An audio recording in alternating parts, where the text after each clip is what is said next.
Hello बच्चों, आप सभी का वाई के मेडिकल क्लासेज में एक बार फिर से स्वागत है। मैं आपका वाई के सर आप सभी का वाई के मेडिकल क्लासेज में एक बार फिर से स्वागत करता हूँ। एनाटॉमी एंड फिजियोलॉजी का एक बहुत ही प्यारा टॉपिक स्केलेटन सिस्टम चल रहा था। अगर मैं स्केलेटन सिस्टम की बात करता हूँ, अभी तक अपनी बात हुई कि स्केलेटन सिस्टम किसे कहते हैं। स्केलेटन सिस्टम में बोन्स क्या होती है, कार्टिलेज क्या होते हैं, टेंडन्स क्या होते हैं, लिगामेंट्स क्या होते हैं और जॉइंट और मसल्स क्या होते हैं। ये सभी मिलकर आपके स्केलेटन सिस्टम का निर्माण करने का काम करते हैं। इसके बाद में मैंने बताया आपको कि स्केलेटन सिस्टम जो होता है उसका प्रोटेक्शन का वर्क होता है, सपोर्ट देने का वर्क होता है, एनर्जी को स्टोर करने का वर्क होता है। उसके अलावा आपके फैट को या फिर कैल्शियम को, फास्फोरस को स्टोर करने का भी काम करता है। ये सारी बातें आपके स्केलेटल सिस्टम में आ चुकी हैं। इसके बाद में आज का टॉपिक लेकर आया हूं मैं आपके सामने, division of the skeleton system. मैंने आपको बताया था कि आपके स्केलेटन सिस्टम के अंदर जो बोन्स होती है वहां पर 206 नंबर होती है आपके बोन्स की, एक एडल्ट पर्सन के अंदर। किसमें? एक एडल्ट पर्सन के अंदर। वहीं अगर मैं बात करता हूं, ये जो 206 बोन है, मतलब कि 206 जो बोन्स है, उनका डिवीजन कैसे होता है, उनको क्लासिफाई कैसे कर सकते हैं, उनको डिवाइडेड कैसे कर सकते हैं। तो सीधी और सिंपल सी बात, मैं अगर division of the skeleton system की बात करता हूं तो आपके डिवीजन के अंदर दो प्रकार से आप स्केलेटन सिस्टम को डिवाइड कर सकते हो। Number one, axial skeleton system, और number second, appendicular skeleton system. देखिए, अगर मैं बात करता हूं आपके एक्सियल स्केलेटन सिस्टम की, ये मेरी पूरी ह्यूमन बॉडी है। ह्यूमन बॉडी के जो एक्सिस की बात करेंगे, मतलब जो मीडियल पोर्शन की बात करेंगे, मतलब आपके जो मिड पोर्शन की एक्सिस की बात करेंगे, उसे नाम देंगे एक्सियल स्केलेटन सिस्टम। और जो दूर वाले पार्ट्स हैं, पेरिफेरल वाले पार्ट हैं आपके एक्सियल से, उसे अपन नाम देंगे appendicular skeleton system. This means आपके लेग्स की बात कर सकता हूं और आपके आर्म की, हैंड्स की बात कर सकता हूं, उन्हें नाम दूंगा अपेंडिकुलर स्केलेटन सिस्टम। अगर मैं बात करता हूं एक्सियल स्केलेटन सिस्टम की, तो यहां पर आपकी 80 बोन कंसिस्ट होती है। वहीं अगर मैं बात करता हूं आपके अपेंडिकुलर स्केलेटन सिस्टम की, तो यहां पर आपकी 126 बोन्स कंसिस्ट होती है। किसके अंदर? आपके अपेंडिकुलर स्केलेटन सिस्टम के अंदर। वहीं इसके साथ मैं सबसे पहले बात करता हूं आपके एक्सियल स्केलेटन सिस्टम की। तो एक्सियल स्केलेटन सिस्टम मतलब जो आपके बॉडी पोर्शंस का मिडिल वाला पार्ट बनाने का काम करता है, उसे एक्सियल स्केलेटन सिस्टम का नाम दिया, जिसमें मैंने बताया कि 80 बोन कंसिस्ट होती है। अब अगर 80 बोन को मैं डिवाइड करता हूं, तो सबसे पहले एक्सियल स्केलेटन सिस्टम को मैं डिवाइड करूंगा। यहां पर मैं डिवीजन करता हूं कि आपकी एक तो स्कल होता है, जिसके अंदर आपके 28 प्लस 1 बोन कंसिस्ट होती है। उसके अलावा अगर मैं बात करता हूं तो यहां पर मैं डिवाइडेड कर सकता हूं आपके थोरेसिक केज को, जिसके अंदर आप बात किसकी करोगे? जिसमें आप बात करते हो 24 प्लस 1 बोन्स की। उसके अलावा आप बात करते हो वर्टिब्रल कॉलम की, जिसमें अपन बात करेंगे 26 बोन्स की। अब देखिए, सबसे पहले बात करता हूं एक्सियल स्केलेटन सिस्टम को मैंने 3 पार्ट्स में डिवाइड किया।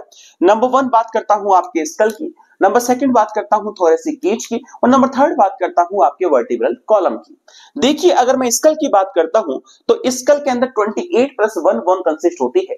अब स्कल को भी मैं कई पार्ट्स में डिवाइड कर सकता हूं। जैसे फॉर एग्जांपल समझिएगा, मैं स्कल को आपके क्रेनियम रीजन में इंक्लूड कर सकता हूं, आपके स्कल को मैं फेशियल रीजन में भी आपके डिवाइड कर सकता हूं, और इसी स्कल को मैं ईयर ऑसिकल्स के रूप में भी डिवाइड कर सकता हूं। जैसे अगर मैं बात करता हूं, इसके अलावा आपकी जो सिंगल बोन बच जाती है, उसको नाम देंगे अपन हायोइड बोन। हायोइड एकमात्र ऐसी बोन है जो कि अदर किसी बोन से कनेक्टेड नहीं होती है, आर्टिकुलेट नहीं होती है। इस बात को भी याद रखिएगा, हायोइड जो बोन होगी वो किसी अदर बोन से भी कनेक्टेड नहीं होती है। आपकी बात करता हूं हायोइड की, ये बकल केविटी के एंटीरियर पोर्शन में पाई जाने वाली बोन होती है। वहीं अगर क्रेनियम की बात करता हूं, क्रेनियम आपकी 8 इन नंबर होती है, जो कि आपके ब्रेन के चारों तरफ स्कल रीजन में पाई जाने वाली बोन्स होती है, जिनको मैं डिवाइडेड कर सकता हूं किसके अंदर? Frontal, parietal temporal, occipital, ethmoid and last sphenoid. अगर मैं बात करता हूं देखिए क्रेनियम रीजन की, क्रेनियम रीजन में आपकी 8 बोन कंसिस्ट होती है, जिसके अंदर से आपके एक फॉर्मूला के रूप में याद कर सकते हो step of, STEPOF। Step of के अंदर आपकी S से स्पेनोइड आती है, T से टेम्पोरल बोल सकता हूं, E से एथेमोइड बोल सकता हूं, P से पैराइटल बोल सकता हूं, आपके O से ऑसिपिटल बोल सकता हूं और F से आपकी फ्रंटल बोन का नाम कंसिस्ट कर सकता हूं। जिसमें याद रखिएगा कि आपकी, अगर मैं ध्यान से समझिएगा, अगर मैं फ्रंटल की बात करता हूं तो आपका जो फोरहेड बनाने का काम करती है उसे फ्रंटल बोन कहते हैं। जो आपका रूफ बनाने का काम करती है, छत बनाने का काम करती है, जो कि डबल इन नंबर होती है, जोड़े में पाई जाती है, उसे अपन नाम देंगे क्या, पैराइटल बोन। जो आपके टिम्पैनिक मेम्ब्रेन के पास में पाई जाती है, लेटरल पोर्शन बनाने का काम करती है, उसे टेम्पोरल बोन का नाम देंगे। और जो आपका बेस ऑफ द स्कल बनाने का काम करती है उसे नाम देंगे ऑसिपिटल बोन। और आखिरकार आपकी जो इनर पोर्शन में पाई जाती है वो एथेमोइड और स्पेनोइड नाम की बोन्स होती है, जो कि सिंगल सिंगल इन नंबर होती है। ये नॉर्मल सी बात थी आपके क्रेनियम रीजन में पाई जाने वाली बोन्स की। इसके बाद में देखिएगा, इसके बाद में मैं बात करता हूं किसकी, आपके फेशियल रीजन की। फेशियल रीजन की जो बोन्स होती हैं वो 14 इन नंबर होती हैं, इस बात को याद रखिएगा। कितने नंबर होती हैं आपकी, 14 इन नंबर बोन्स होती है। अगर मैं बात करता हूं आपके फेशियल रीजन की, तो फेशियल रीजन का भी एक फॉर्मूला है जो कि मैंने लिखा था। अगर मैं बात करता हूं आपके फेशियल बोन्स की तो बहुत प्यारा सा फॉर्मूला है, याद कीजिएगा कि वो मुझे इंडिया नहीं पेरिस में लेकर जाएगी। मैंने क्या नाम दिया, वो मुझे इंडिया नहीं पेरिस में लेकर जाएगी। अगर मैं बात करता हूं आपके वी से, वी का मतलब हो गया आपकी वोमर बोन, एम का मतलब हो गया आपकी मैंडिबल बोन, आई का मतलब हो गया आपकी इंफीरियर नेजल कॉन्केव बोन, आपकी एन से हो गया नेजल बोन, पी से हो गया पैलेटाइन बोन, एम से हो गया मैक्सिला बोन, एल से हो गया लैक्राइमल और जेड से हो गया जाइगोमैटिक बोन। ये सारी की सारी बोन आपके 14 नंबर होती है और ये होती है आपके फेशियल रीजन की।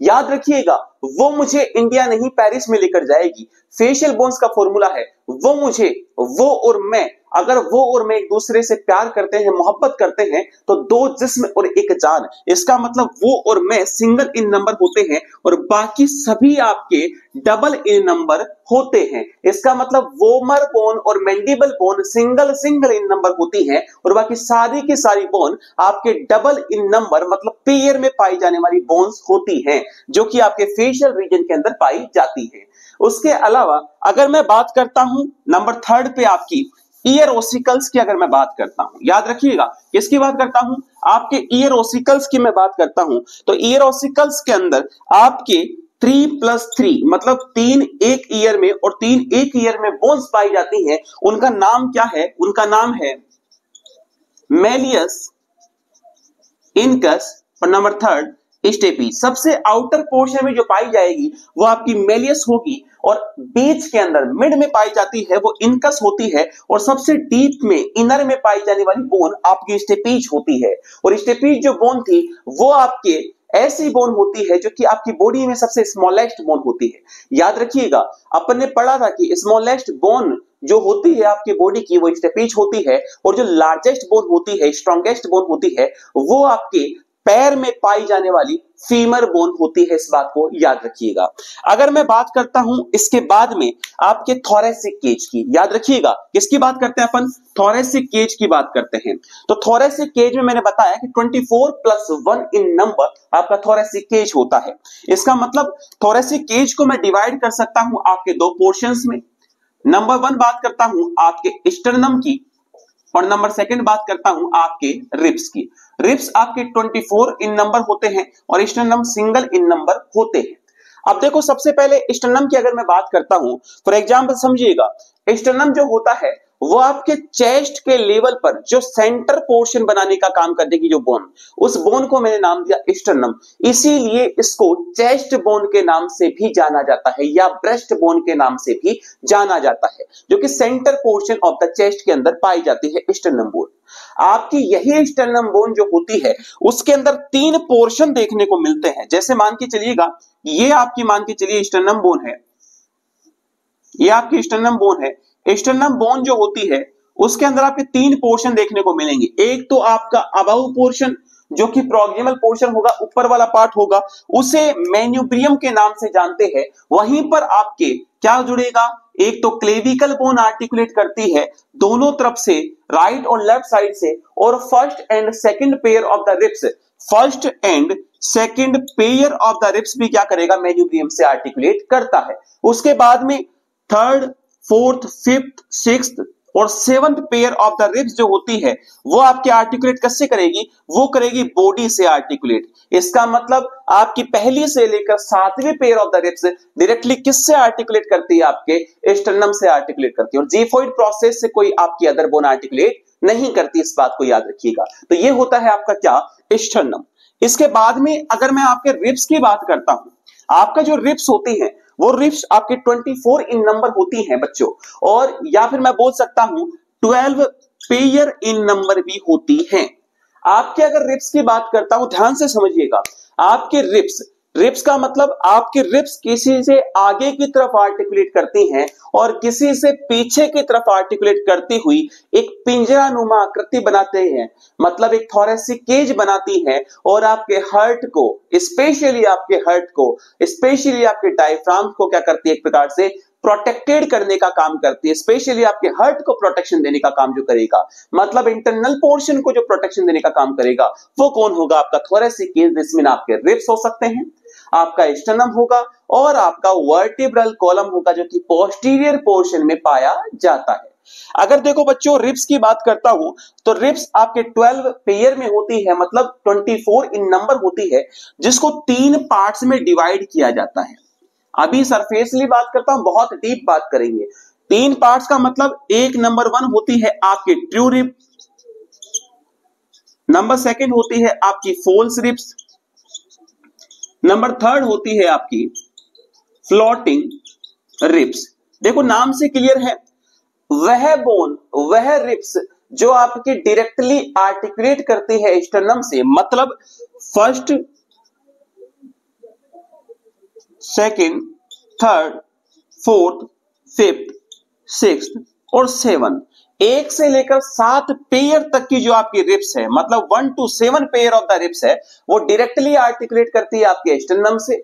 जैसे मेन्यूब्रियम की बात कर लो पहली और दूसरी, 3rd से लेकर 7 तक की बात कर लो आपके बॉडी ऑफ द स्टर्नम की, वहां से आर्टिकुलेट करती हुई क्या करती है, ट्रू रिब्स के नाम से जानी जाती है। लेकिन आपकी 8th, 9th और 10th pair of the ribs जो होती है, वो आपके डायरेक्टली स्टर्नम से आर्टिकुलेट ना करती हुई आपके 7th pair of the ribs से आर्टिकुलेट करती है, और ये क्या करेगी, इनडायरेक्ट आपके स्टर्नम से आर्टिकुलेट करेगी। इसका मतलब इसे फॉल्स रिब्स के नाम से जाना जाता है। लेकिन बच्चों ध्यान से समझिएगा, आपकी 11th और 12th pair of the ribs जो होती है, वो किसी अदर से आर्टिकुलेशन नहीं करती, मतलब वो आगे की तरफ स्टर्नम से आर्टिकुलेशन नहीं करती है। इसका मतलब वो फ्लॉट करती हुई रहती हैं, तैरती हुई अवस्थाओं में रहती है। और बहुत बड़ा एनसीईआरटी का एक क्वेश्चन है, आपके नीट का कॉन्सेप्ट है बच्चों, ध्यान से समझिएगा, कि आपकी फ्लोटिंग रिब्स आर्टिकुलेशन आगे की तरफ स्टर्नम से क्यों नहीं करती है,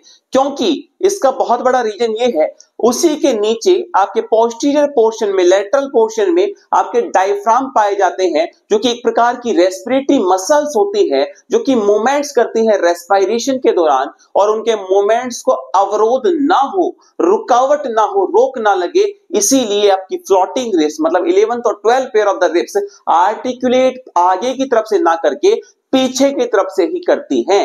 एक और बात, आपकी फर्स्ट से लेकर 12 पेयर ऑफ द रिब्स पीछे की तरफ जो आर्टिकुलेशन करेगी, वो किससे करेगी, वो करेगी आपके थोरेसिक वर्टिब्रा से। इस बात को याद रखिएगा, आपके थोरेसिक वर्टिब्रा से फर्स्ट से लेकर 12 पेयर ऑफ द रिब्स पीछे की तरफ तो आर्टिकुलेशन करती है, लेकिन आगे की तरफ से only for 1 to 7 pair of the ribs directly, 8th, 9th और 10th pair of the ribs indirectly और 11th और 12th पेयर आपकी फ्लोटिंग में तैरती हुई अवस्थाओं में स्वतंत्र रूप से रहने वाली आपके रिब्स होती है। ये नॉर्मल बात थी आपके रिब्स की। इसके बाद में मैं बात करता हूं आखिरी बारे में, मतलब आपके वर्टिब्रल कॉलम के बारे में। ध्यान से समझिएगा बच्चों, वर्टिब्रल कॉलम जो होता है, एक नियोनेट की बात करता हूं, अगर मैं एक चाइल्ड कंडीशन की बच्चे की बात करता हूं तो वहां पर 33 इन नंबर हुआ करते थे, जो कि एक एडल्ट में फ्यूजन होने के बाद में 26 में कन्वर्ट हो गए। इसका मतलब जो आपकी 33 बोन हुआ करती थी वो आपके 26 में फ्यूजन हो गया, कन्वर्ट हो गई। अब ध्यान से समझिएगा, आपके वर्टिब्रल कॉलम को भी मैं ये कह सकता हूं कि आपके वेट होल्डिंग का काम करता है। मतलब एक प्रकार से आप अगर खड़े भी हो, आपको स्टेबल करने का जो काम करेगा वो भी आपका वर्टिब्रल कॉलम करता है। इसके साथ अगर वर्टिब्रल कॉलम की बात करता हूं तो वर्टिब्रल कॉलम जो होता है वो आपके 5 अलग अलग पोर्शंस में डिवाइड होता है। नंबर 1 की बात करता हूं, cervical vertebra. Number 2 thoracic vertebra. Number 3 lumbar vertebra. Number 4 sacrum या सैक्रल। नंबर 5 कॉकेक्स या फिर कॉकेक्सियल वर्टिब्रा। देखो ध्यान से समझिएगा, अगर मैं बात करता हूं एक चाइल्ड कंडीशन में तो सर्वाइकल वर्टिब्रा आपकी होती है कितनी, यहां पर आपकी सर्वाइकल वर्टिब्रा होंगी 7 इन नंबर, थोरेसिक वर्टिब्रा होंगे 12 इन नंबर, लंबर होंगी 5 इन नंबर, सैक्रम होंगी आपके 5 इन नंबर एक चाइल्ड में, और कॉकेक्स होगी 4 इन नंबर एक चाइल्ड में। लेकिन वहीं मैं फ्यूजन होने के बाद में एडल्ट कंडीशन की बात करता हूं तो वहां पर 7 इन नंबर, 12 इन नंबर और 5 इन नंबर तो होगा, लेकिन आपका जो सैक्रम था वो 5 से सिंगल इन नंबर में फ्यूज हो जाएगा और 4 से आपका कॉकेक्स भी सिंगल इन नंबर में फ्यूज हो जाएगा, जिसके फलस्वरूप आपको मिलेगा 33 से 26 नंबर्स के अंदर आपका वर्टिब्रल कॉलम। तो ये बात थी आपके एक्सियल स्केलेटन सिस्टम की। इसी के साथ साथ अगर मैं बात करता हूं आपके अपेंडिकुलर स्केलेटन सिस्टम की, तो अपेंडिकुलर स्केलेटन सिस्टम की बात करेंगे अपन नेक्स्ट वीडियो के अंदर। तो ऐसे ही जुड़े रहें। अगर आपको मेरा वीडियो अच्छा लगा हो तो इसे लाइक करें, शेयर करें, सब्सक्राइब करें। मिलते हैं बहुत जल्द नए प्यारे और सुंदर वीडियो के साथ। तब तक के लिए राधे राधे, जय श्री श्याम।